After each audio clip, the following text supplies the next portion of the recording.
Questions for Coach Musselman? Hunter?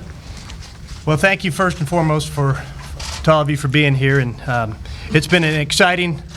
You guys may not think so. I think it's been an exciting 9 to 10 days, and it's been a great search process. And as I said earlier, it really reaffirmed for me as a director of athletics what the perception is outside of this state for this basketball program. And every coach I talked to, whether they were interested in this position or they were talking to me about someone that had an interest in this position, they identified this quickly as one of the top programs, or what should be a top program in the SEC, and what should be a top 20 program year in and year out. And was excited the first time I had an opportunity to talk to Coach Musselman on the phone, and could sense his energy and his passion for the game of basketball, and his energy and his passion for developing young men both on and off the court, and also his energy and his passion to be here at the University of Arkansas and to be the leader of our basketball program. And he embraced the history that is Razorback basketball, and he wanted to be a part of that history and that tradition as our head coach. And this is a job he wanted, and that was important to me for someone that really wanted to be here and wanted to take this program to the next level as we move forward. So with that, we'll open it up, I guess, for questions. All right, if you have a question, raise your hand. We'll get a microphone. We'll start over here with Trey. This is for both of you guys. First of all, congratulations, Coach. Thank you. Could you just walk us through the timeline a little bit about when that first phone call was made, and then the first interview, and then how things went from there, both Sure. of your accounts? I mean, it's roughly a weekend or so ago that John Fagg and I spoke to Coach's agent, and then we reached out to him a week ago today by way of a phone call, and then we traveled to Reno to visit with Coach and his family in his home last Tuesday, and then officially offered him this position verbally on Friday, and then we completed the contract over the course of the day on Saturday, and of course the announcement yesterday. Again, we'll just take questions for Coach at this point. We'll get Hunter in a little bit. Yeah, this is for Eric. I watched the video you meeting with the players last night. How'd you feel like that went? And also, if I heard right, you said there's enough talent in here right now to go to the NCAA tournament. That's obviously putting a lot of pressure on yourself. What makes you feel that way? How much film have you watched of these guys? And what caused you to say that? Because a lot of coaches, I don't think, would have said that. Well, first of all, you know what I said, I believe that Coach Anderson's done a great job accumulating talent, so many great young pieces. And, you know, a lot of the guys just finished up their freshman year, and usually players make great leaps, you know, after their freshman year going into their sophomore season. And, you know, we feel like we have to set high goals. We knew it was going to get out. You know, there was a camera there, so it wasn't anything that I wouldn't say today. I mean, our goal is to make the tournament, you know, next season, and that should be our goal every single season. I mean, that's really how I feel, and I think that's how our players feel. I mean, they didn't flinch when we talked about it, and then later on, I got to kind of eat with them, and we talked more and more about how that can happen and what we have to do as a group between now and November. How did you feel like the meeting went overall? Did anybody think they want to leave? They all want to stay? You know, as of right now, I'm like shocked at how happy, excited our guys are. I mean, I spent as much time as I could with them last night. It was kind of interesting. All the adults were upstairs, and I went immediately downstairs with the team. And I wanted to eat down there, and I wanted to spend as much time as I could with our players. And right now, I think they're excited. I think they're happy. I think they're looking forward to us starting out on the court as soon as sometime later this week. And so I don't anticipate anybody leaving. I think that we have guys that are happy. Coach, so you mentioned to the players that you had broken each of their film down and stuff, and had an idea of you know, where they need to improve and all that stuff. Is that something that you did just after you were hired, or is that something you did before going into the interview? And what kind of answers do you have for this roster also? As soon as Hunter called, I started watching film.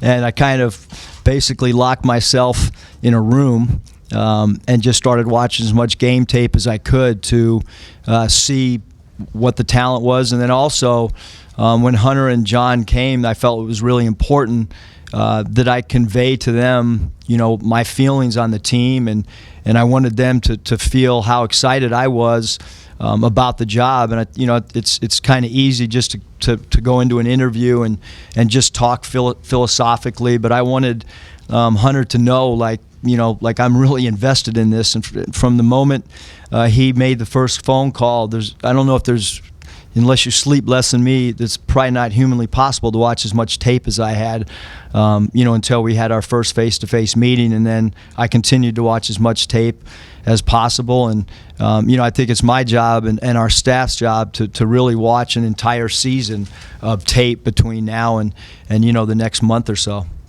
We'll go right in front of me in the front row. Eric, first of all, congratulations to you. What are your initial thoughts on possibly bringing Scotty Thurman back as assistant? And then on top of that, what about some of the other former Razorbacks with coaching experience like Corliss?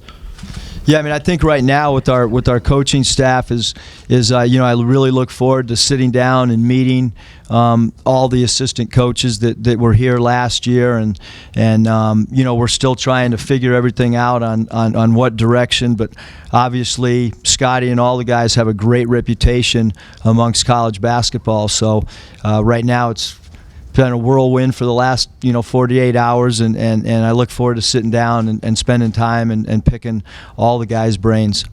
Over to our left, Matt. You mentioned you've been here with LSU in the past. I wonder how much did that experience, having been here, did it make it easier or not to take the job? And then do you have any other previous experiences being here in Fayetteville? I think that definitely that, coming into this building, that particular season, it was the last home game here.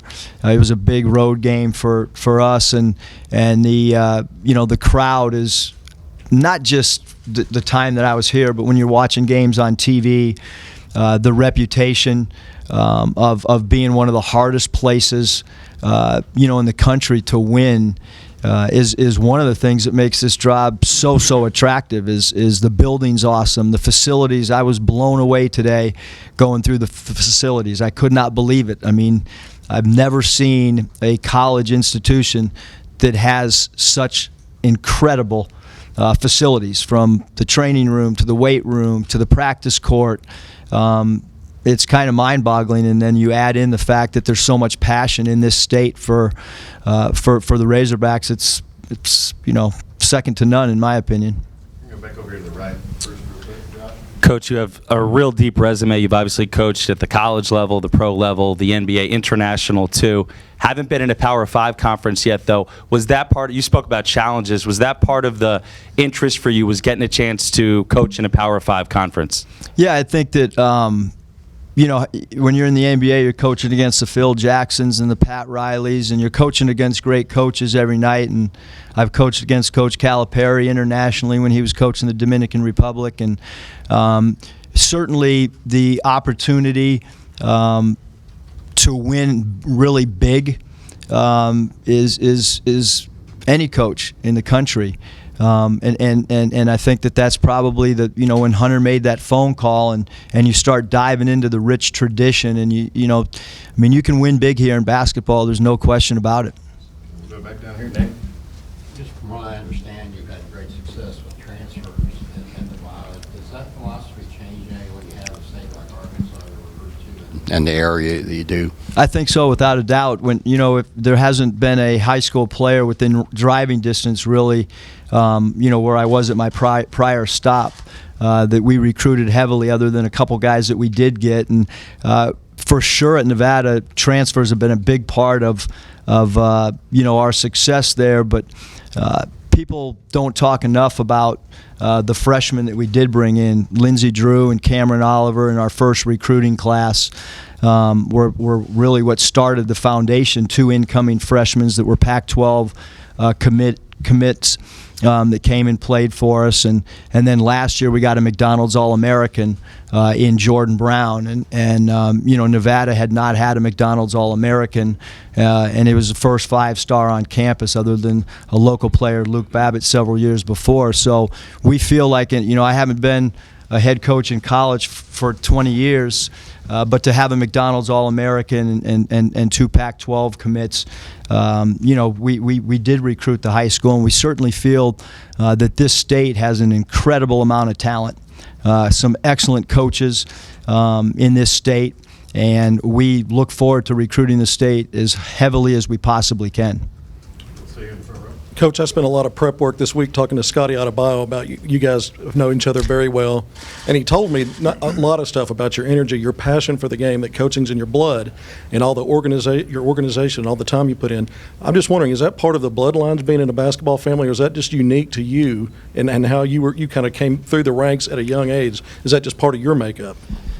I think just growing up in the household of a coach is it's a different household, and I can, when I was living in San Diego, I sat in Ray Kroc's suite basically 2 out of every 3 series that came, because my dad was best friends with Ballard Smith, who at that time was the president of the Padres. And I remember sitting at my kitchen table and hearing my dad talk to Paul Brown when we lived in La Jolla, California, and Paul Brown had retired from coaching in the NFL, and he talked about preparation for your first team meeting, and so I've just been exposed to so much, and when I wasn't coaching, after my experience with the NBA, I spent 3 years really studying the college game, and along with that, I spent some time with the Oakland Raiders. Michael Lombardi gave me an office there, and I spent a great deal of time studying how football practices were organized.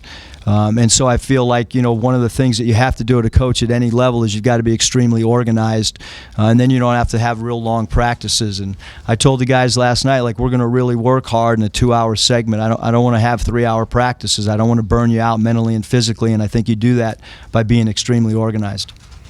Coach, question, when the dust settles and everything's taken care of, do you have a checklist of things you want to get done immediately as you look down the road to where you want to be when summer workouts start and the season kind of gets underway?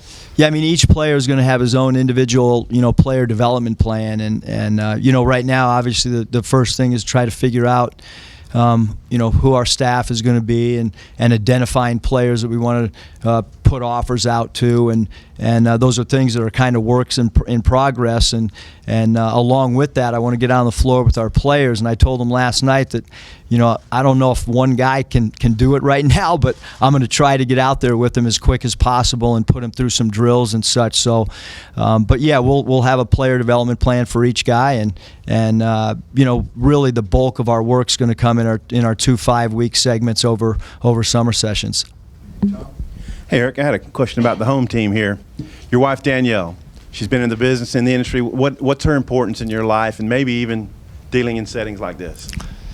Yeah, my wife plays a humongous part in everything we do. At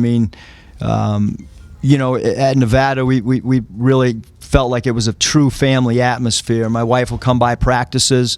She'll stick her head in the locker room after a game and congratulate guys, or if somebody's down, she'll say something to them outside the locker room, and she's as much a part of our program as I am, except during the 40 minutes of the game. She has a huge impact. She's going to have a huge impact recruiting. I think it's really important that our recruits' parents meet my wife and feel her passion for, because she kind of looks at them all as an extension of her kids as well. And she'll also tell me, hey, lay off so-and-so, he's really trying hard. So she sticks up for the players a lot more than she sticks up for me. Coach, could you talk a little bit about your philosophies when it comes to social media, getting your brand out there, and also with the early or the late period, I guess, just 9 days away, do you have any plans to sign anybody? Have you jumped on the ball already in recruiting? Yeah, obviously with the NCAA rules, we can't really, talk too much about recruiting, but yeah, we're gonna work hard, to still look at guys that are in this class. So there's no doubt, that's going to happen. What was your other question? About the branding of the program, the importance of social media. Well, the great thing about Arkansas is there is a brand, and everybody in the country, when they see that logo, they know what it is. Obviously, from a social media if anybody followed, what we did at Nevada, I mean, we were trying to create a brand, and we were trying to create who we were. I'll still be probably extremely active on social media because I enjoy it. But having said that, we don't need to do anything. We did some crazy stuff and had some fun on social media, and we'll still have fun, but that logo means a lot, and when people see it, they know what it means, and so I don't think we need to get too outlandish here. Third row. Coach, speaking of social media, I kind of creeped on you from the past few years on your social media account and saw that you had actually quoted Chad Morris a few times when using your social media. Do you have any personal friendship relationship prior to you being hired here? And also, is there a lot of similarities and comparisons maybe between how you guys coach and approach your games respectively? Well, I just like to study coaches, and I've been studying Coach Morris from afar, so there's no personal thing other than as I was walking in the door, he was, nice enough to say hello, and he gave me a phone call the other night, and but yeah, I love to study coaches, and he's always been intriguing to me from afar, and that's probably why I put some of his quotes out on social media, because I think he's one of the unique coaches to study, even though it's a different sport. I think you can learn a lot from other coaches. Eric, I had a multi-part. About how many hours do you think you watch film of these guys? It's a good question. My wife could probably answer it better. Depends on how many episodes of Empire she watched while I was watching. Ballpark figure. I'd say probably 20 so far. About 20 hours? Yeah. Okay. And then watching all that film, talking with the guys, how do you feel like the talent that's here fits what you want to do? And I assume you want to do a lot of NBA stuff with your background. Yeah, I think that for us, or for any coach, you got to get to know your players.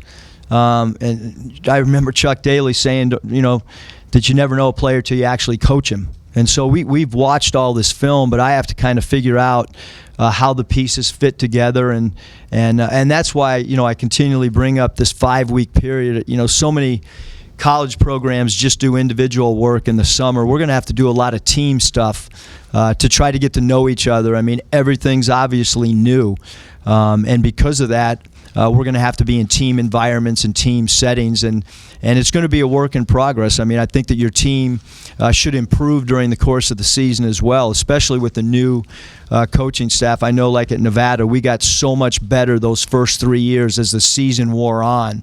We always hit our peak in March, and so that I think that when you're new, I don't really know exactly how the pieces will fit yet. And you said you ran out 5 miles or whatever when Hunter called you. What was it like, I guess, a week or so waiting? And obviously he was talking to some other guys. I mean, what was that like, and how tough was that? It was hard on my family. I've been around the business so much, but the great thing is the communication with Hunter. And I think you're coaching in the NBA. Your success as a head coach is how do you get along with ownership and your relationship with general managers, and at the collegiate level, how does a head coach and his athletic director, how is their relationship? And the thing that was like so exciting is the more I talked to Hunter, the more I was like, I really want to work for him, and so the wait was, a day seems like a week seems like a month. But having said all that, I've been a part of, basketball for so long. It's probably a little bit harder on your family, but well worth the wait for sure. The SEC, it's more competitive than the Mountain West. What challenges do you anticipate facing getting back into the tournament, and how do you overcome those? Well, I think there's obviously, in the Mountain West only, in the last couple years, 3 out of the last 4 years, really only 1 or 2 teams gets in. It's a lot different in the SEC.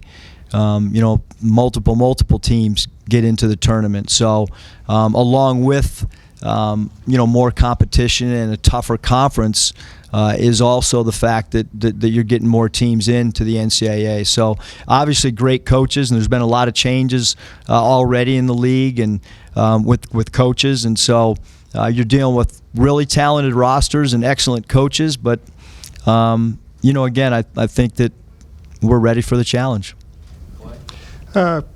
Reaching out to Corey Beck, what triggered that? And I guess y'all way back in the CBA had some nice little battles, but calling it 115 is a little odd.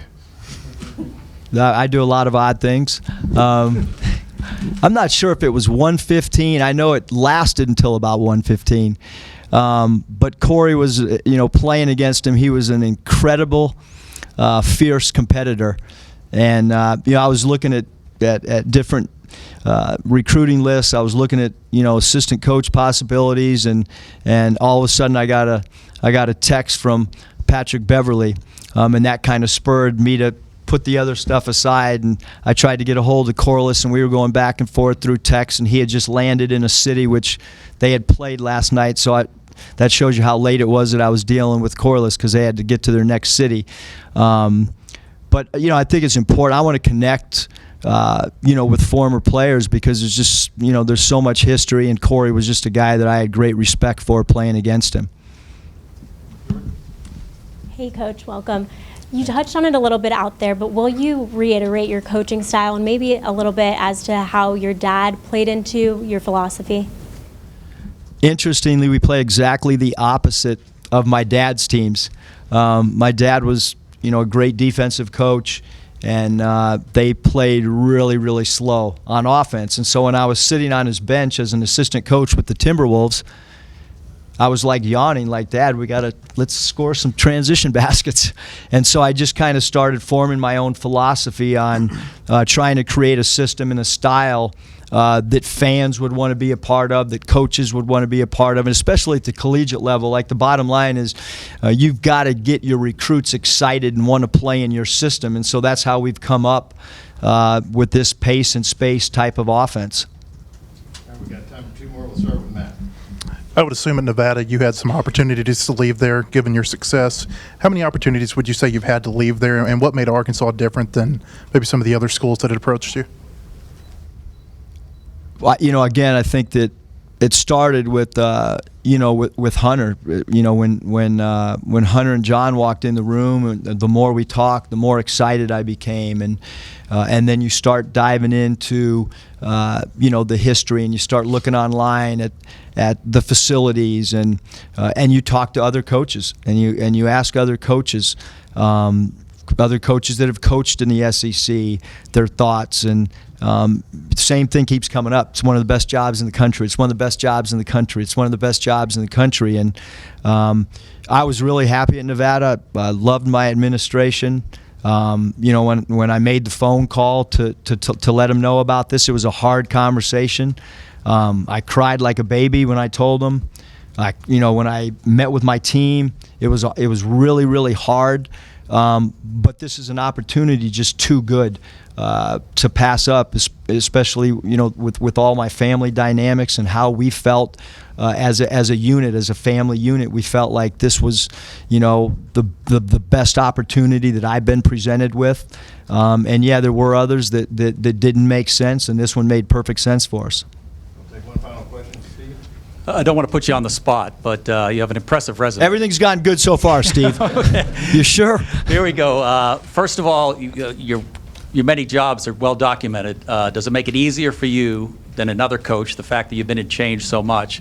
And then if you can dial back in your mind, I know your dad had like 15 jobs. How many homes, apartments do you think you've lived in the entirety of, you can go back to 6 or 7 year olds when you remember? I don't know how many homes I lived in, but it was a lot. The thing is, I think especially